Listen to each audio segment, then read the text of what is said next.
வேலூர் மாவட்டத்திலிருந்து வருகை இருந்திருக்கக்கூடிய engineer, electronics and communication engineer, எந்திர ஆற்றலேன்னு பேச வருகிறார் அருமை சகோதரி வேதவள்ளி. ஐயா, ரொம்ப அருமையான தலைப்பு. பாண்டிய மன்னன் காலத்துல பெண்களுடைய கூந்தலுக்கு மனம் இருக்கா இல்லையா அப்படின்னு ஆரம்பிச்ச பட்டிமன்றம் இப்ப நாட்டின் வளர்ச்சியை தீர்மானிப்பது மனித ஆற்றலா எந்திர ஆற்றலா அப்படின்னு வந்து நிக்குது. நான் வேலூர் மாவட்டம் திருப்பத்தூர்ல இருந்து வரேன். இன்னைக்கு காலையில 5 மணிக்கு தொடர் வண்டியை பிடிச்ச 9 மணிக்கு சென்னை வந்து சேர்ந்துட்டேன். இப்போ பாண்டியராஜையா ரொம்ப அருமையா பேசினாரு. எல்லாரும் நல்லா யோசிச்சுக்கோங்க. அவர் சேலத்துல இருந்து வந்திருக்காரு.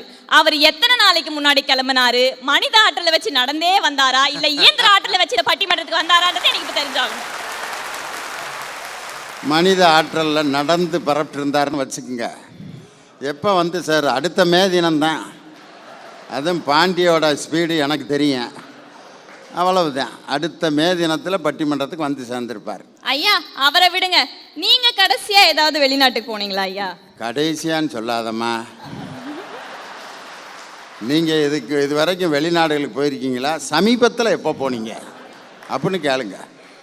சமீபத்தில் அதான் சொன்னேனே, அமெரிக்காவுக்கு போயிட்டு வந்தேன், பர்மாவுக்கு போயிட்டு வந்தேன். எதுக்கு கேட்குறீங்க? அமெரிக்காவுக்கு போனீங்க. எப்போ அங்கேருந்து கிளம்புனீங்க? எப்போ இங்கே வந்து சேர்ந்தீங்க?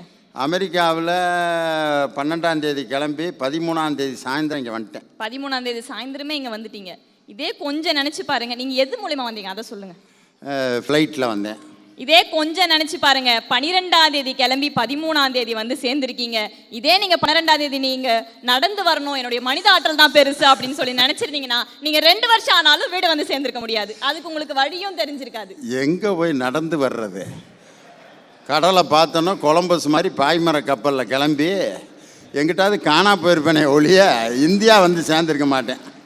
ஐயா, எந்திர ஆற்றல் என்பது இன்றைய கால இளைஞர்களுக்கு எவ்வளவு உதவி இருக்கு தெரியுமா? நம்மளுடைய இந்தியாவை சேர்ந்த ஒரு இளைஞர் செயற்கை சுவாச கருவியை கண்டுபிடிச்சிருக்காரு.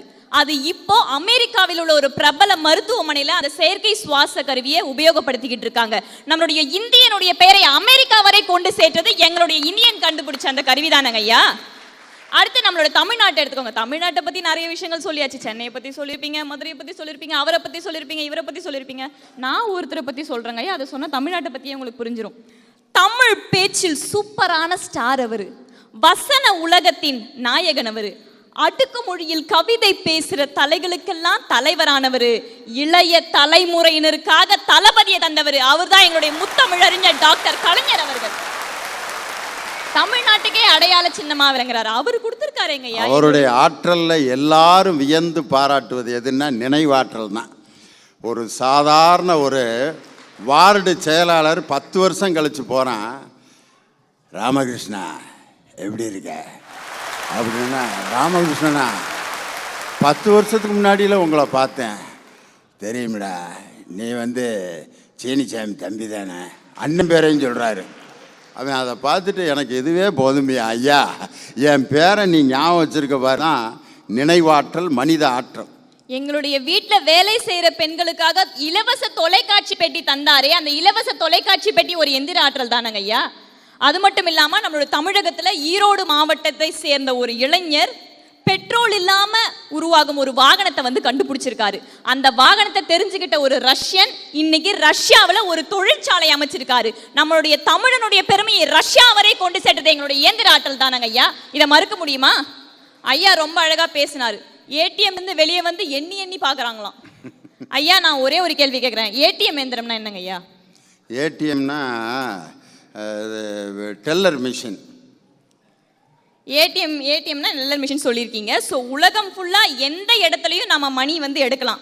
இந்த விஷயம் எல்லாருக்குமே தெரிஞ்சிருக்கும். மனித ஆற்றல்னு பேச வந்தவங்க கிட்ட ஒரே ஒரு கேள்வி கேட்குறேன். நீங்கள் மனித ஆற்றல் சொல்கிறீங்களே, அங்கே ஏடிஎம் எந்திரத்துக்கு பதிலாக ஒரு மனிதனை உட்கார வச்சிருக்கலாம்ல?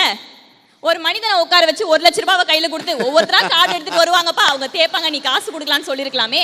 அங்கேயே நீங்கள் இயந்திர ஆற்றலை யூஸ் பண்ணீங்க. ஒரு பேங்க்காரர் 10 லட்ச ரூபாயை ஒரு பெட்டியில் கொடுத்து ஒருத்தரை கண்ணாடி குண்டில் உட்கார வச்சு கார்டு கொண்டு வருவாங்க. அவன் காட்டுற கார்டுக்கு தகுந்த மாதிரி பணம் கொடுறா அப்படின்னா அவ்வளவுதான். நான் ஒன்றும் சொல்ல விரும்பலை. மனிதன் எந்த விஷயமா இருந்தாலும் இயந்திரத்தை நாடுகிறான். அதனால தான் அங்கே இயந்திர ஆற்றல் வந்து உபயோகப்படுத்துறாங்க. ஐயா, மனிதனுக்கே தெரிஞ்சிருச்சு மனித ஆற்றல் போதுமானது அல்ல. அதனால தான் மனிதன் வந்து இயந்திர ஆற்றலை நாடி போகிறான்.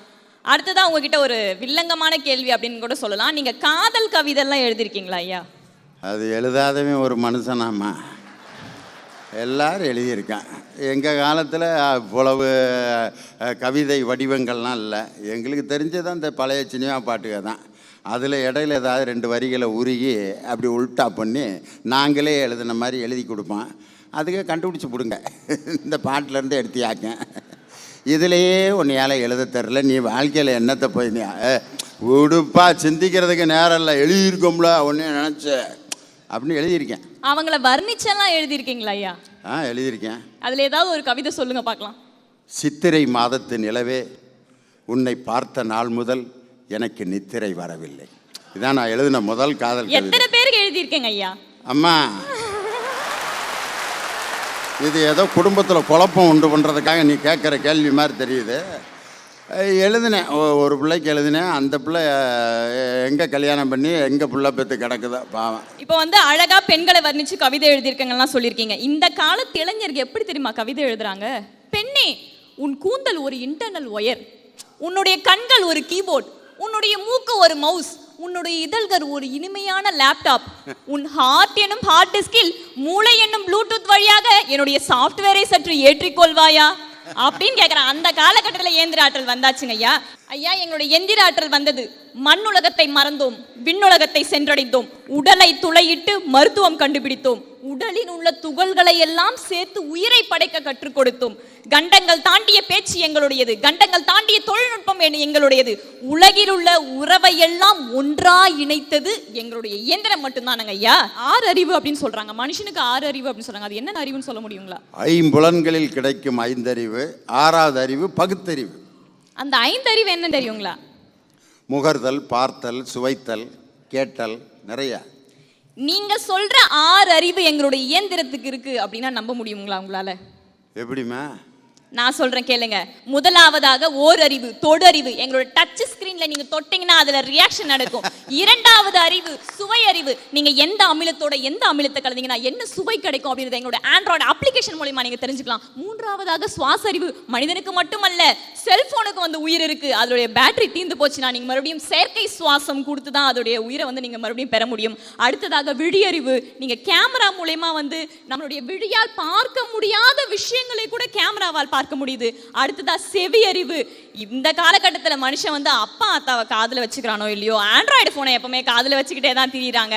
6வதா ஒரு அறிவு இருக்கு. நீங்க என்ன கேட்கலாம், பகுத்தறிவு எங்க இருக்குன்னு சொல்லிட்டு. அதுக்கும் நான் பதில் சொல்றேங்க ஐயா. எக்கை வார்த்து, சிலிக்கான் சேர்த்து, வயருக்கு உயிரூட்டி, ஹார்ட் டிஸ்கில் நினைவூட்டி, அழியாத உடலோடு வடியாத உயிரோடு 6ஆம் அறிவை அரைத்து ஊற்றி 7ஆம் அறிவை எழுப்பு முயற்சி தாங்க எங்களுடைய எந்திர ஆற்றல். நிச்சயமாக எங்களுடைய எந்திர ஆற்றல் மட்டும்தான் நாட்டினுடைய வளர்ச்சிக்கு துணை புரியும். ஐயா, நான் முடிக்கிறதுக்கு முன்னாடி ஒரு விஷயத்த சொல்றேன். இங்க ஒளி இருக்கு, ஒளியும் இருக்கு, எல்லாம் நீங்க பார்த்துட்டு தான் இருக்கீங்க. இங்க பட்டிமன்றம் நடந்துட்டு இருக்கு. இந்த ஒளி எல்லாமே இயந்திர ஆற்றல் தான். எதுவுமே இல்லாத ஒரு பட்டிமன்றத்தை நினைச்சு பாருங்க. நம்ம லியோனி ஐயா ஒரு மிகப்பெரிய ஆலமரத்துக்கு அடியில வாயில வெத்தலை பாக்கோட கையில கொட்டைப்பாக்க இடிச்சுக்கிட்டு இந்த பக்கம் 2 பேரு, இந்த பக்கம் 2 பேரு, மொத்தம் 4 பேரு, கேட்கறதுக்கு அதை விட அதிகம் 8 பேரு. இப்படி நீங்க பட்டிமன்றம் நடத்துனீங்கன்னா அது எப்படி இருக்கும்னு சற்றே சிந்திச்சு பார்த்துட்டு உங்களுடைய தீர்ப்பை எங்களுடைய மக்களுக்கு சொன்னா போதும். எவ்வளவு நாளாமா என்னை இப்படி பழி வாங்கணும்னு நினைச்ச? நான் பேச வந்ததோ பெருக்கம், ஆனால் பேசியதோ சுருக்கம். இனிமேல் பேசினால் அங்கிருந்து மணி ஒலிக்கும். அவர்களுக்கும் எனக்கும் ஏன் வீண் பிணக்கம்? எனவே சென்று வருகிறேன். நன்றி, வணக்கம்.